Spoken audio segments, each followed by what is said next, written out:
तो दोस्तों, आपने पिछले वीडियो में देखा था कि आंधी तूफान के रफू चक्कर होने के बाद मैं बहुत निराश हो चुका था। तभी मेरे गुप्त सूत्र के गुप्त संदेश से मुझे आंधी तूफान का पता मिल चुका था और मैं बहुत ही खुश था।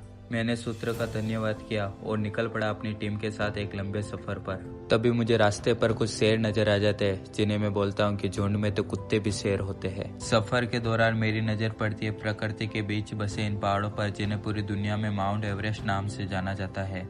हजारों किलोमीटर का सफर करने के बाद मुझे दिखता है सुंदर पहाड़ियों की गोद में बसा देवों के देव महादेव जी का मंदिर। पेड़ पर चढ़ा एक गिरगिट अपना रंग बदल मेरी आंखों से ओझल हो चुका था। मेरे साथी की हरकत मुझे बेबस कर रही थी, मानो जैसे किसी चमगादड़ के आत्मा ने प्रवेश कर लिया हो। मूछ वाला काकोसा से मुझे आंधी तूफान के महल का रास्ता मिल चुका था, पर पता नहीं उनकी हरकतें बंदरों जैसी क्यों थी। साथी के शरीर में घुसी हुई चमगादड़ की आत्मा मुझे खत्म करने की फिराक में थी, लेकिन मुझे पवन पुत्र हनुमान जी ने बचा लिया था। हिमालयों के बीच निकलती नदी मुझे बहुत आकर्षित लगी। नदी का पानी पीने के बाद मुझे वो पवित्र लगी, जिससे विचार आया कि यह आत्मा भगा सकती है। पानी के कुछ छींटे देने के बाद मेरा विचार हकीकत में बदल गया और चमगादड़ की आत्मा पहली फुर्सत में निकल गई, जिससे मेरा साथी लौट आया।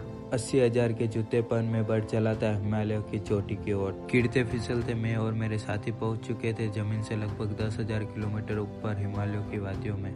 हिमालयों की वादियों में मैं और मेरे साथी ढूंढने लग जाते हैं आंधी तूफान के महल का रास्ता। कड़ी मेहनत के प्रयास के बाद मेरे एक साथी को दिख चुका था आंधी तूफान के महल का एक रास्ता हिमालय के उस चोटी की ओर जा रहा था, परंतु जंगली जानवरों की आती हुई आवाजों ने हमें बेबस कर दिया था।